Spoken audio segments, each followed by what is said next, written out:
Salam Bapak Ibu yang diberkati Tuhan. Apa kabar semuanya? Saya percaya kita tetap ada dalam berkat, penjagaan, dan perlindungan Tuhan Yesus yang sempurna. Kembali jumpa pada hari ini untuk mendengar pemberitaan firman Tuhan yang akan saya bacakan dari 1 Yohanes pasal pertama ayat yang ke-15. 1 Yohanes pertama ayat yang ke-15 berbunyi demikian. Barang siapa mengaku bahwa Yesus adalah anak Allah, Allah tetap berada dalam dia dan dia di dalam Allah.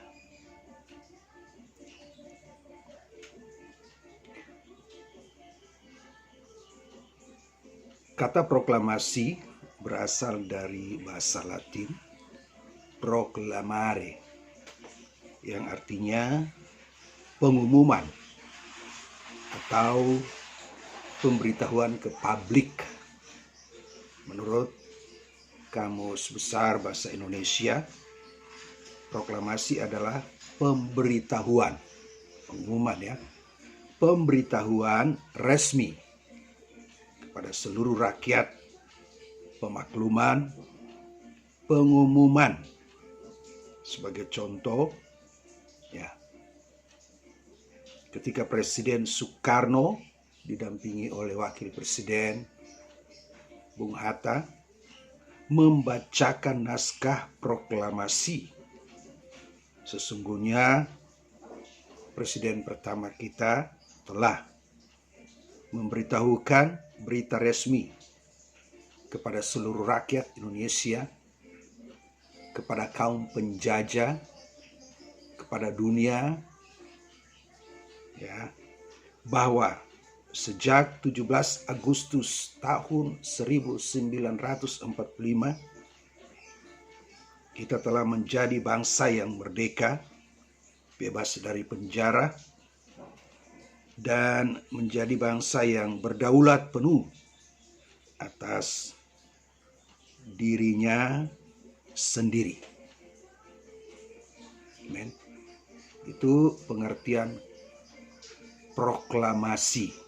Jadi ketika kita mengaku bahwa Yesus adalah anak Allah, di sini dikatakan, ya, setiap orang, barang siapa mengaku, artinya bersetuju bahwa Yesus adalah anak Allah, Allah akan berada di dalam dia dan dia di dalam Allah. Amen.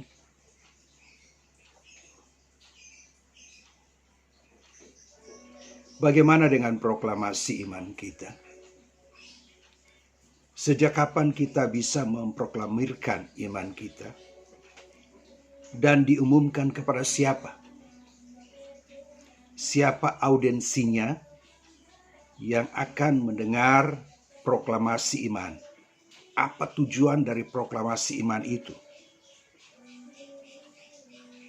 Pertanyaan-pertanyaan ini akan terjawab jika kita mau dengan serius mengikuti pemberitaan firman Tuhan pada hari ini. Amen.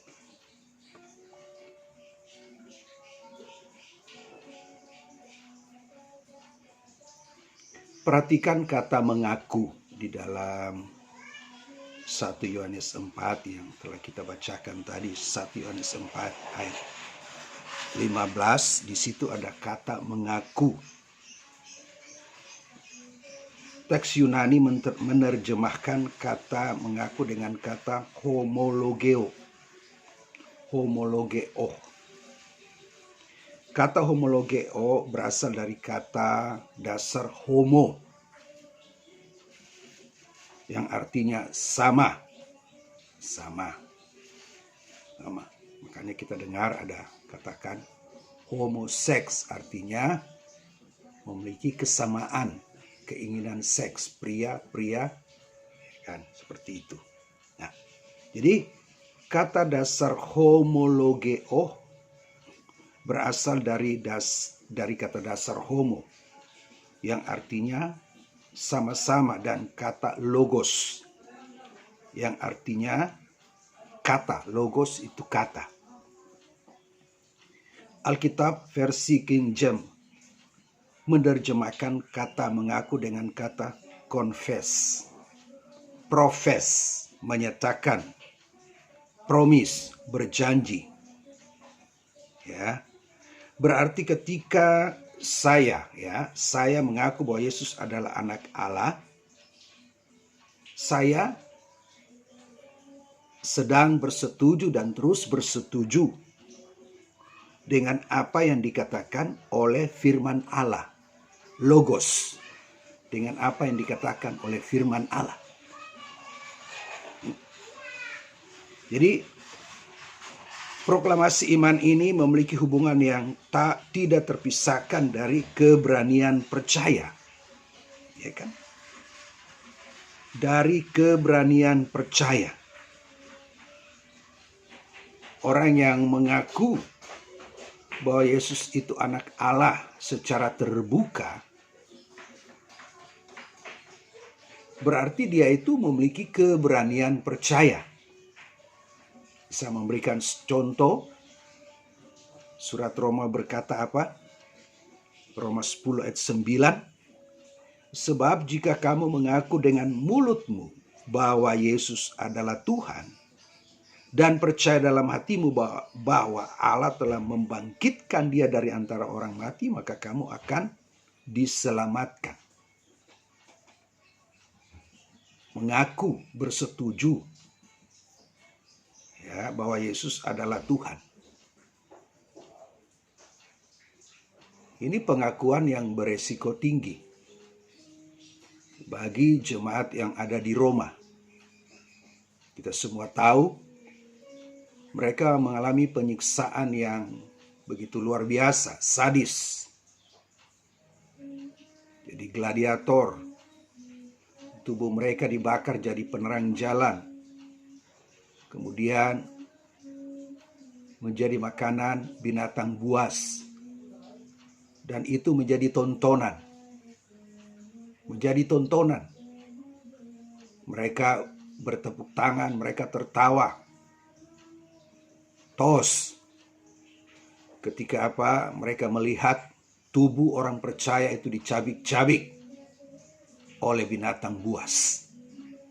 Ketika mereka melihat orang percaya saling bertarung, jadi gladiator.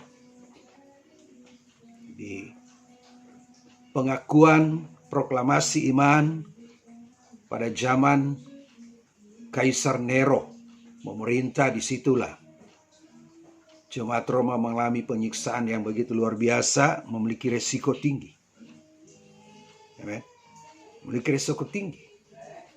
Seperti apa yang dialami oleh Paulus pada akhir hidupnya, disiksa dan kepalanya dipenggal oleh Kaisar Nero.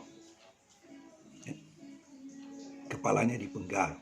Jadi ketika saya memproklamirkan, ketika saya bersetuju memproklamirkan iman saya bersetuju dengan perkataan firman, dengan apa yang dikatakan firman, bahwa Yesus itu Tuhan, ya, Yesus itu anak Allah, ada konsekuensi. Ada konsekuensi. Kenapa? Pengakuan iman itu, promise, janji itu langsung mengikat diri saya. Itu langsung mengikat diri saya. Amin. Jadi saya senang melihat orang mengaku bahwa Yesus itu Tuhan. Tetapi mereka juga harus tahu bahwa ketika ada seorang yang mengaku bahwa Yesus itu Tuhan, kemudian Yesus itu anak Allah, ya, pengakuannya itu langsung mengikat dirinya. Pengakuannya itu langsung menuntut ia untuk menggenapi promisnya, janjinya, pengakuan itu. Amin. Kan kita lihat hari ini begitu mudah. Apakah Bapak Ibu percaya bahwa Yesus itu Tuhan? Amin.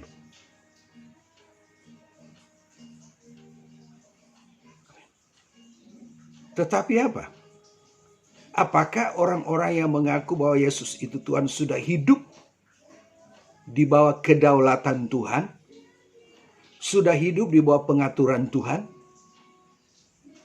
Sudah hidup dalam wilayah kerajaan Yesus Kristus? Yang di dalam Kolose pasal 1 ayat 13, Allah telah menyelamatkan kita, memindahkan kita dan menempatkan kita di dalam kerajaan anaknya, yaitu kerajaan Yesus Kristus. Ya kan? Kalau saya mengaku saya adalah pengikut dari ajaran Bung Karno, ya, maka saya harus melakukan ajaran politik yang diajarkan oleh Bung Karno. Oleh sebab itu ada anak biologis Bung Karno, ada anak ideologis Bung Karno. Ya kan? Ada anak biologis Bung Karno, ada anak ideologis Bung Karno. Walaupun dia bukan anak biologis, tetapi dia anak ideologis. Artinya apa? Ia mewarisi ajaran Bung Karno. Amin. Jadi ketika saya mengaku bahwa Yesus itu Tuhan, saya pun harus mewarisi apa yang Tuhan Yesus ajarkan. Ini tuntutannya berat, Bapak Ibu. Jadi, kembali saya katakan tadi, saya senang melihat ada orang yang bersaksi di mana-mana dari gereja yang satu ke gereja yang lain. Ia mengaku bahwa Yesus itu Tuhan. Tuntutannya itu berat. Karena pengakuan kita, proklamasi iman kita, promis kita, janji kita, itu langsung mengikat dan menuntut kita untuk menggenapi.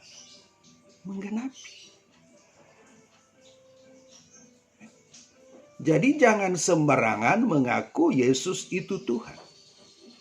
Jangan sembarangan mengaku Yesus itu anak Allah. Kan? Mulut mengaku, hati percaya. Karena hati sudah percaya, makanya mulut mengaku. Ya. Kalau hanya kepercayaan intelek, konsep-konsep intelek, ya bisa saja orang mengaku Yesus itu Tuhan, tetapi belum memiliki kepercayaan yang benar. Nah, oleh sebab itu kita lihat ya, pengakuan yang hanya menghiasi iman akali tersebut, intelek tersebut, itu begitu mudah seseorang mengkhianati proklamasi imannya di depan umum, di depan gereja. Apalagi kalau sudah disiarkan lewat YouTube atau Facebook. Semua orang tahu dulu dia mengaku Yesus itu Tuhan. 10 tahun yang lalu, 5 tahun yang lalu.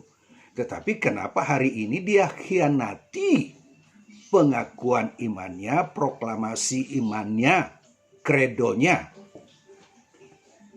Hari ini dia khianati. Hari ini dia khianati. Menikah dengan orang yang beda agama.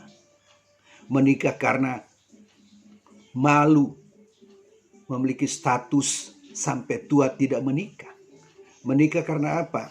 Takut nggak makan, takut nggak kaya. Ya kan?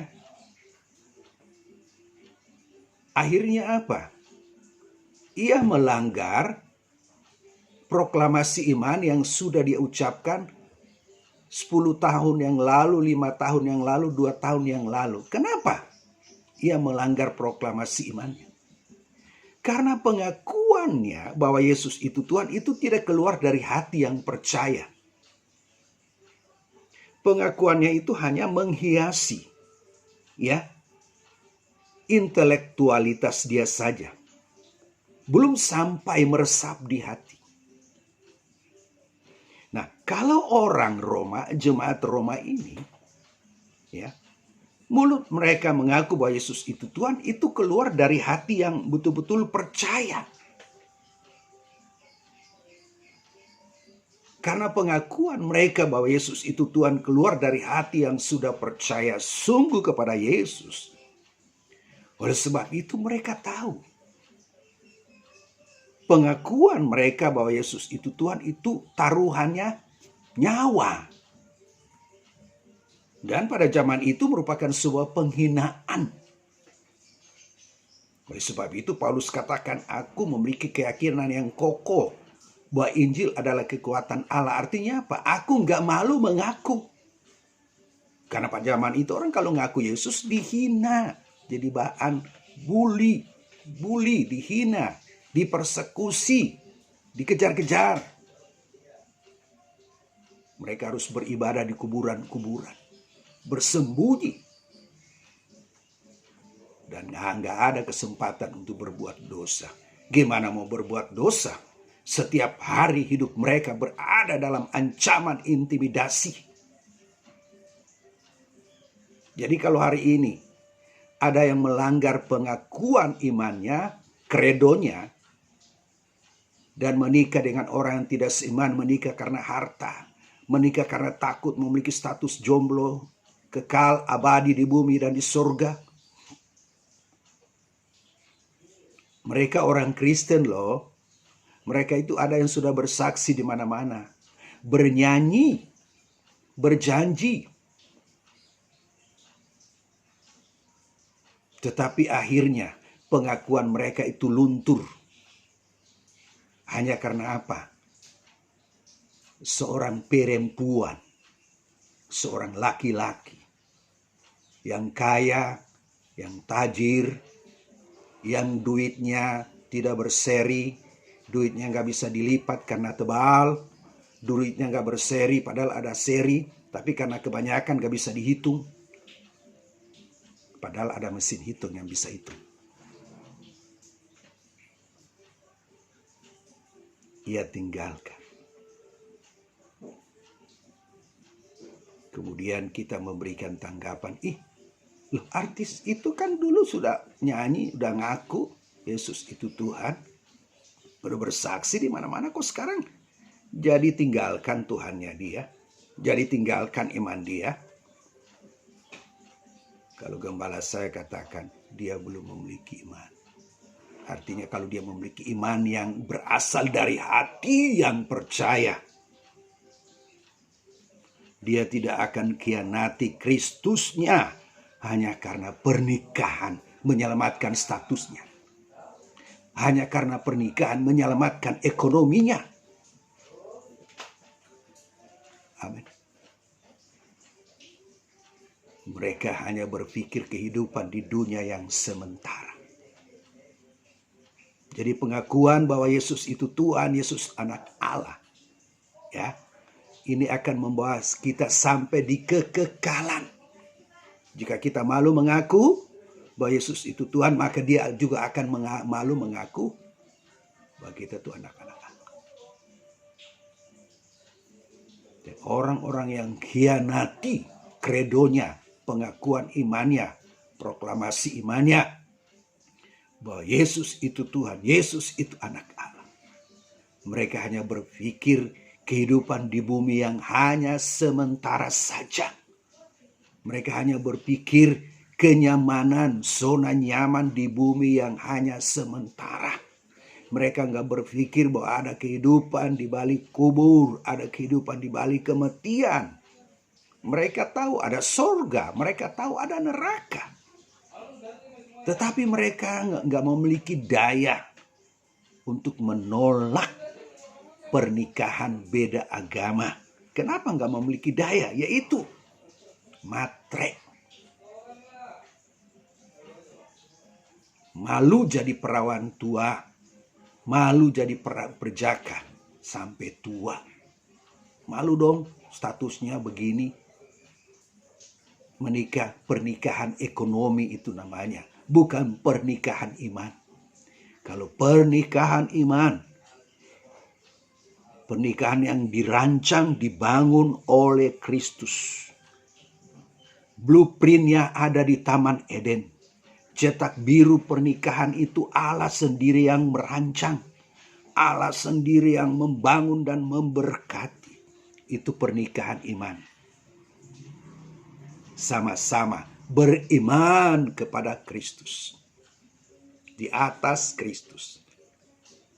Sudut kiri istri, sudut kanan suami. Ya, suami dan istri berpusatkan Kristus. Itu pernikahan iman. Dan pernikahan iman yang terus dipertahankan. Hanya maut yang memisahkan. Bukan palu hakim yang memisahkan. Sehingga ada surat cerai. Dan saya sudah buktikan.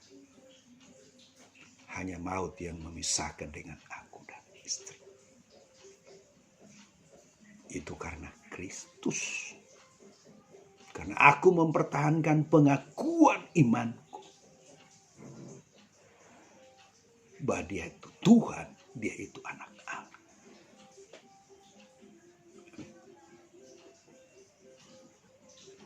Ketika kita mengaku bahwa Yesus itu Tuhan, kita akan diperhadapkan, kita akan menghadapi pilihan-pilihan yang sulit. Yang bisa-bisa membuat kita menggeser Yesus itu Tuhan. Dan kita menerima tawaran produk dari dunia. Amin. Produk dari dunia yang membuat kita mengkhianati pengakuan iman kita, proklamasi iman kita bahwa Yesus itu Tuhan. Kita kan sudah bersetuju, homologeo, homo sama, logos kata. Kita sudah bersetuju dengan apa yang firman Tuhan katakan, bahwa Yesus itu Tuhan. Tidak hanya bersetuju bahwa Yesus itu Tuhan, tetapi saya juga mau bersetuju untuk membawa segenap hidupku, anak-anakku, rumah tanggaku, untuk hidup di bawah kedaulatan pengaturan Tuhan yang berdaulat. Dan ketika kita membawa segenap hidup kita, meletakkan hidup kita di bawah pengaturan Tuhan yang berdaulat. Setiap hari ada saja hal yang mencobai kita untuk keluar, tinggalkan Kristus. Nah, oleh sebab itu, kita harus terus bertumbuh dewasa dalam pengenalan akan Kristus. Sehingga pedang, kelaparan, ketelanjangan, maut, tidak ada yang bisa memisahkan kita dari kasih Kristus. Amin. Tidak ada yang bisa memisahkan dari kasih Kristus. Sebagai lem perekat, sebagai semen perekat yang telah mempersatukan kita. Berikan kemuliaan bagi Tuhan. Amin. Tapi kalau orang yang takut akan kelaparan, takut pedang, takut kematian, takut ketelanjangan, kalau itu yang mereka takuti, mereka yang memisahkan diri dari ikatan kasih Kristus. Tetapi bagi kita yang percaya, kasih Kristus itu lebih kuat dari maut, dari pedang, dari ketelanjangan, dari sakit penyakit, apapun kesulitan yang kita hadapi di dunia ini. Kita akan tidak terpisahkan. Mulai dari di bumi ini, sampai kita berada di kekekalan. Karena Kristus yang sudah mengikat kita. Dan kasih itu juga yang akan membawa kita bersama-sama dengan Kristus di surga yang kekal. Bapak Ibu, setiap pengakuan kita akan menuntut kita untuk membuktikan. Amin. Bagi hari-hari ini, kalau rumah tanggamu sedang goncang, mungkin karena pekerjaan suami, mungkin karena kesehatan suami, dan lain hal. Ya, mungkin rumah tanggamu sedang ribut, rumah tanggamu sedang konflik, berada di ujung perceraian. Coba, yang bersepakat untuk menikah ini siapa? Ya, Bapak Ibu kan. Rumah tangga itu terbangun karena Bapak Ibu itu bersepakat untuk menikah. Si pria melamar, wanita, oke deh, baiklah. Aku akan menjadi istrimu. Proses-proses konseling, kemudian masuk dalam pemberkatan nikah. Nah, di dalam proses pemberkatan nikah ada ucapan janji setia nikah. Di mana calon suami istri, masih calon ya, karena mereka belum ada dalam tumpang tangan dari pendeta. Calon suami istri saling mengucapkan. Ya, laki-laki akan berkata kepada perempuan, dalam keadaan apapun, aku menerima engkau Dinda sebagai satu-satunya sebagai istri. Dalam keadaan sehat, sakit, miskin. Si perempuan pun akan berkata kepada laki-laki, Kanda, dalam keadaan apapun, aku tetap menerima engkau satu-satunya sebagai suami, sehat, sakit, miskin. Tapi orang percaya gak bakal miskin, asal dia rajin kerja cari duit. Amin. Jika hari ini rumah tanggamu berada dalam keadaan goncang, ya, hadapi dengan hati dingin, kepala dingin. Ya, salah satu, suami rangkul tangan istri, ajak duduk bersama, katakan, Ma, rumah tangga ini kan kita berdua yang membangun. Kita ya berdua yang betul-betul merancang, membangun. Ya, kita berdua bersepakat untuk nikah. Kalau kita berdua tidak bersepakat untuk nikah, kan kita tidak ada di dalam rumah tangga yang sedang berjalan dan sedang konflik ini. Coba mari kita kembali kepada janji suci nikah kita. Janji setia nikah kita 10 tahun yang lalu. Coba. Ya. Dinda ingat enggak? Dinda pernah mengucapkan kepada Kanda waktu itu. Dalam keadaan susah, senang, keberkatan, kekurangan, sehat, sakit, aku menerima engkau sebagai satu-satunya suami. Iya, Kanda, aku ingat. Kemudian juga laki-laki akan berkata kepada istrinya, aku juga ingat, Dinda. Aku juga ingat. Nah, oleh sebab itu, kita harus selamatkan rumah tangga ini. Mari kita selamatkan rumah tangga ini. Kan kita sudah mengucapkan janji setia nikah dalam keadaan susah senang. Kita tetap bersama. Nah, masa cuma masalah kurang duit, masalah sakit penyakit, membuat kita harus menuju perceraian, ribut terus. Mari kita bergandengan tangan, kita berdua. Mari kita bergandengan tangan. Kita berdoa, angkat tangan. Minta ampun sama Tuhan. Karena apa? Kita berdua sudah gak setia terhadap janji setia nikah. Toh yang kita ucapkan ketika kita berdua mengucapkan janji setia nikah. Tidak hanya Pak Pendeta yang dengar. Majelis yang dengar. Jemaat yang dengar. Kedua orang tua yang dengar. Tuhan juga dengar. Mari kita berdua minta ampun sama Tuhan. Dan kembali melibatkan Tuhan. Sehingga rumah tangga kita diselamatkan. Nah, yang diselamatkan itu karakter. Karakter suami diselamatkan, karakter istri diselamatkan.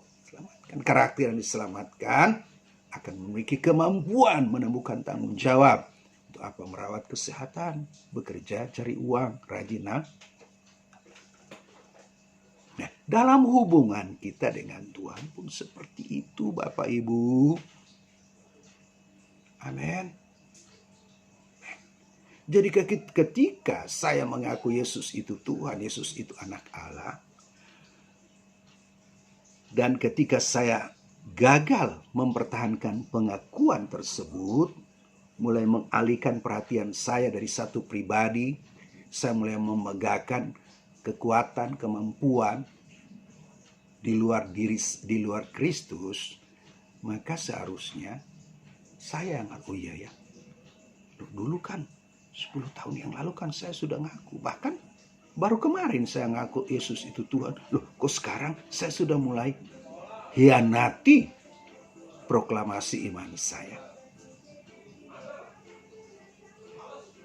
Yang menuntut kita untuk menggenapi pengakuan proklamasi iman kita itu bukan Tuhan.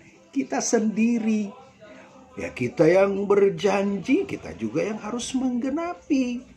Jangan seperti lagu dangdut. Kau yang berjanji, kau yang mengingkari. Nah, kau yang berjanji, kau yang harus menggenapi. Bukan Tuhan yang menuntutmu. Aku yang berjanji memproklamirkan pengakuan iman saya bahwa Yesus itu Tuhan. Saya berjanji saya harus menggenapi. Menggenapinya bagaimana? Tetap konsisten. Ya, hidup di bawah kedaulatan Tuhan, hidup di bawah pengaturan Tuhan. Tetap mengaku Yesus itu Tuhan. Sekalipun hari ini keuangannya lagi tidak membaik, aku tetap percaya Yesus itu Tuhan. Sekalipun di dompet hari ini tinggal 50.000, padahal harus dikeluarkan untuk biaya makan, uang sekolah anak, biaya listrik, biaya telepon, dan lain sebagainya. Ketika lihat isi dompet 50.000, disitulah kesempatan kita kembali merefresh, menyegarkan pengakuan iman kita. Saya tetap percaya bahwa Engkau Yesus Tuhan yang berkuasa atas seluruh hidupku, yang akan mencukupkan kebutuhan makan minum keluargaku. Amin. Ketika melihat kesehatan makin memburuk, belum ada tanda-tanda kesembuhan, pemulihan, dan keraguan mulai muncul untuk meragukan bahwa Yesus itu Tuhan Allah yang menyembuhkan, kembali tetap merefresh kembali pengakuan iman ketika kita ucapkan pada waktu kita masih sehat. Sekarang kita refresh kembali pada waktu kita sakit dan belum ada tanda kesembuhan. Saya tetap percaya bahwa Engkau adalah Tuhan. Engkau adalah anak Allah. Yesus adalah Tuhan atas seluruh hidupku dan keluarga. Engkau Tuhan atas orang hidup dan orang mati. Direfresh kembali. Refresh kembali. Oleh sebab itu setiap persoalan yang kita hadapi, yang akan menggiring kita untuk khawatir, takut, dan cemas, ya, itulah kesempatan bagi kita untuk merefresh kembali pengakuan iman kita, proklamasi iman kita yang pernah kita ucapkan mungkin 1 tahun yang lalu, 2 tahun yang lalu, 1 bulan yang lalu. Kembali refresh. Ketika keadaan tidak dalam keadaan ekonomi yang memburuk, kesehatan yang memburuk, saya tetap percaya bahwa Engkau Yesus Tuhan. Kau yang berdaulat, berkuasa penuh atas hidupku dan rumah tangga. Saya percaya Engkau Yesus Tuhan. Kau mencukupi, memelihara anak-anakku, keluargaku dengan sempurna. Sekalipun hari ini keadaan keuangan sedang memburuk, kesehatan sedang memburuk. Itulah sebuah momentum peluang untuk merefresh pengakuan iman, proklamasi iman, bahwa kita homologeo bersetuju bahwa dia Yesus Tuhan, dia anak Allah, berkuasa dan berdaulat penuh atas hidup. Amin Bapak Ibu. Nah, oleh sebab itu butuh keberanian percaya. Amin. Butuh keberanian percaya. Selama kita tidak memiliki keberanian percaya, jangan harapkan keberanian percaya ketika keadaan ekonomi lagi memburuk. Keberanian percaya ketika kesehatan lagi memburuk. Keberanian percaya ketika bisnis lagi menurun, penghasilan lagi menurun. Keberanian percaya ketika suami lagi main gila, istri main gila, ketika anak-anak lagi terlibat dengan berbagai kenakalan remaja. Kita memiliki keberanian percaya. Amin.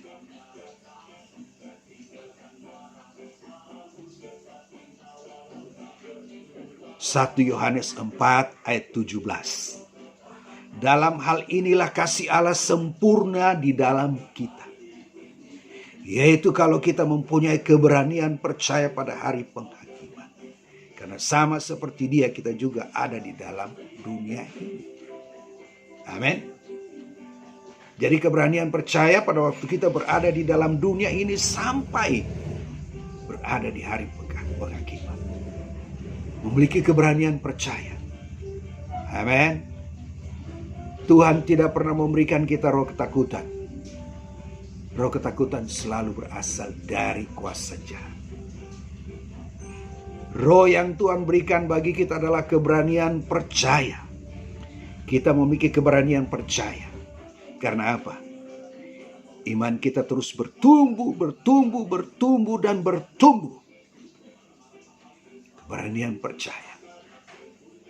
Pada waktu menjalankan hidup tidak seperti biasanya. Biasanya sehat, sekarang sakit. Milikilah keberanian percaya. Biasanya ekonomi membaik, sekarang memburuk. Milikilah keberanian percaya. Biasanya suami sayang beta, sekarang dia sayang beta lagi. Ibu, Mama Marta, Mama Maria, milikilah keberanian percaya bahwa Yesus Tuhanmu mampu dan sanggup mengubah suami. Milikilah keberanian percaya. Biasanya anak-anak rajin nunduk sama orang tua, sekarang mulai menunjukkan pemberontakan. Milikilah keberanian percaya. Amin. Jadi iman itu ada unsur untuk menantang kita. Berani berkonfrontasi dengan hal-hal yang akan menghancurkan iman kita. Sadrak, Mesak, Abednego memiliki keberanian percaya.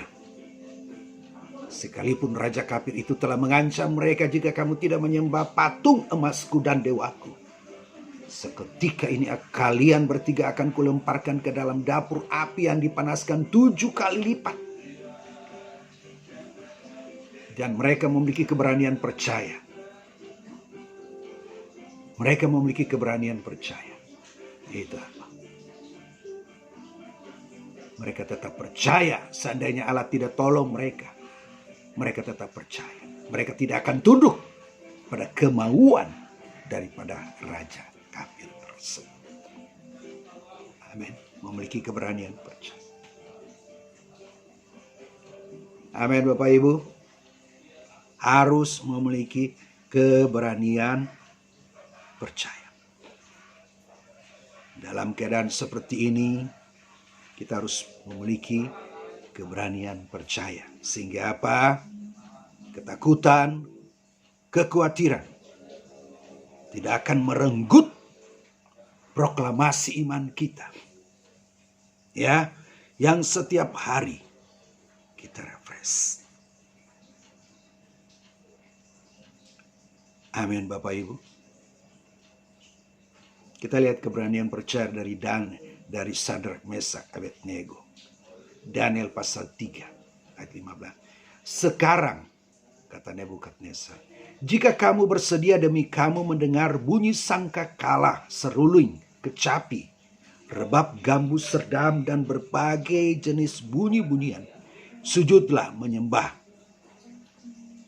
patung yang kubuat itu. Tetapi jika kamu tidak menyembah, kamu akan dicampakkan seketika itu juga ke dalam perapian yang menyala-nyala, dan dewa manakah yang dapat melepaskan kamu dari dalam tanganku? Lalu Sadrak, Mesak, dan Abednego menjawab Nebukadnezar, tidak ada gunanya kami memberi jawab kepada Tuanku dalam hal ini. Udah jelas. Jangan buang-buang waktu. Jangan mempertimbangkan lagi. Oh gimana ya? Kalau saya nggak tunduk terhadap kemauan dari si raja kafir ini gimana ya? Nanti kalau saya mati gimana? Istriku gimana? Anakku gimana? Nah, pertimbangan tersebut itu membuka peluang untuk melunturkan keberanian percaya. Oleh sebab itu keberanian percaya dimiliki oleh 3 pemuda Yahudi ini. Mereka langsung mengunci tekanan Nebukadnezar dengan berkata, tidak ada gunanya kami memberi jawab kepada Tuanku dalam hal ini.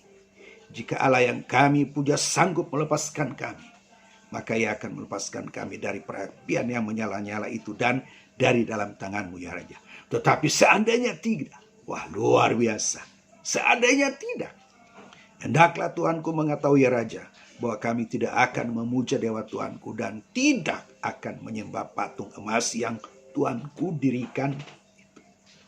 Mereka tidak membuang waktu, energi, mengulur-ulur waktu untuk berdialog, bersilat kata dengan raja kafir ini. Sebab apa? Sudah jelas. Tinggal pilih, nyembah, khianati Yesus. Nyembah patung, nyembah berhala, khianati Tuhan. Nggak nyembah patung, nggak nyembah berhala, dibakar. Oleh sebab itu, mereka langsung to the point. Gak ada gunanya berurusan sama lo. Udah jelas lo itu jahat, mengajak kita untuk menyembah berhala. Itu keberanian percaya. Amin. Jadi keberanian percaya itu akan teruji, naik level terus ketika kita menghadapi hal-hal yang seperti ini. Dan pada saat menghadapi hal-hal yang tantangan iman, kita akan merefresh dan meningkatkan mutu keberanian percaya. Dengan berkata, apapun keadaan yang aku alami hari ini, apapun keadaan yang aku alami hari ini, bahkan sampai aku mati kelaparan, aku gak khianati Tuhanku. Justru ketika kita mengaku memiliki iman seperti ini, gak bakal kelaparan. Amin. Apapun keadaan, mungkin sampai tua aku gak nikah, tapi aku gak mau khianati pengakuan imanku. Justru orang yang memiliki keberanian percaya seperti ini, gak bakal gak nikah, pasti nikah. Amin. Tapi orang yang meragukan, yang tidak memiliki keberanian percaya, betul-betul dia akan susah. Amin. Bapak Ibu, inilah perjuangan kita dari hari lepas hari. Lihatlah setiap persoalan yang engkau hadapi hari ini, untuk mengingatkan janji kita, janji iman kita, proklamasi iman kita, dan kita refresh kembali supaya pengakuan iman kita itu semakin bermutu dan berkualitas, sehingga kita tetap memiliki keberanian percaya pada Yesus. Amin. Tuhan berkati.